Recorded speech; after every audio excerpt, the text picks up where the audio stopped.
In the Deathly Hallows, we learn that Dumbledore and Grindelwald had a very close relationship. And in the first two Fantastic Beasts movies, we see just how in love Dumbledore was with Grindelwald. The fact that Dumbledore saw Grindelwald in the Mirror of Erised means that Grindelwald is the deepest desire of Dumbledore's heart. So, what led Dumbledore to fall so in love with Grindelwald? Why is it Grindelwald that Dumbledore sees in the Mirror of Erised? Well, here are my answers to those questions. It all starts with the death of Albus's mother. Dumbledore was just graduating Hogwarts when his mother died, and he was nothing less than the most brilliant student that Hogwarts had ever seen. The world was his oyster. He could do anything and be anyone that he wanted. But then, suddenly, his mother passed away. And here's a passage from the Deathly Hallows where Dumbledore explains how he felt in that moment. I was left the responsibility of a damaged sister and a wayward brother. I returned to the village in anger and bitterness. I was gifted. I was brilliant. I wanted to escape. I wanted to shine. Here is where Grindelwald comes in. Gellert Grindelwald is much like a young Tom Riddle in the way that they are both extremely charming and are master manipulators. I'm sure that Grindelwald heard of Dumbledore's brilliance and thought he would be the perfect partner in crime to lead his revolution against the Muggles.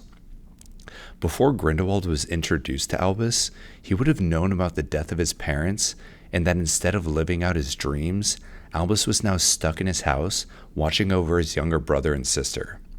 This would be Grindelwald's point of attack for manipulating Dumbledore. He would feed into those feelings of anger and resentment by saying it wasn't right that Dumbledore's talents were being wasted away and that he was destined for greatness. Albus would immediately take a liking to Grindelwald for his kind words, and because for the first time in his life, he was around someone who was his equal in brilliance and power.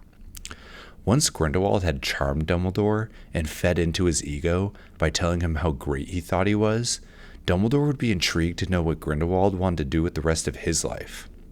For Albus, Grindelwald signified who he would be if his parents had never died and he didn't have to watch over his siblings.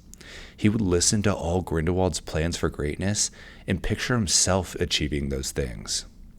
As Dumbledore says to Harry in the Deathly Hallows, "You could not believe how Grindelwald's ideas caught me, Harry, inflamed me." Albus's deepest desire in his younger years was to achieve greatness and show the world how brilliant he was. He felt resentment towards his family because he thought they were holding him back from achieving his dreams. And now Grindelwald comes along and ignites that fire back into Dumbledore's life. Grindelwald now represents that deepest desire of Albus's heart to be great and to achieve glory. This is why I believe Albus sees Grindelwald in the Mirror of Erised. Gellert became the human embodiment of the dreams that Dumbledore thought had been taken away from him. Dumbledore still sees Grindelwald in the mirror as an adult because those deepest desires of his heart didn't go away. He just learned how to control them. As he tells Harry in the Deathly Hallows, I, meanwhile, was offered the post for Minister of Magic not once, but several times. Naturally, I refused. I had learned that I was not to be trusted with power. Dumbledore's lust for power did not leave him with age. He just suppressed that urge, much like he suppressed all the secrets he kept from everyone until his dying day. Grindelwald also would have been able to manipulate Dumbledore into going after the Deathly Hallows by saying the Resurrection Stone could be used to bring back his parents and lift all responsibility from Albus's shoulders. So that's my theory on why Dumbledore fell so in love with Grindelwald, and why, even when he was an older man, he still saw Grindelwald in the Mirror of Erised. Much like Tom Riddle, Grindelwald looks at people and simply sees how he can manipulate them into getting what he wants. He saw broken and wasted Albus Dumbledore and knew that he could exploit those feelings and get Dumbledore to join in on his glorious revolution. Albus would have seen Grindelwald as the personification of his heart's deepest desires that he thought he had lost forever. I hope you all enjoyed the video, and if you did, I would really appreciate if you hit the like and subscribe buttons. In the comments below, Let me know what you think would have happened if Dumbledore and Grindelwald never split apart. I hope you all have a great day, and I'll see you in the next video.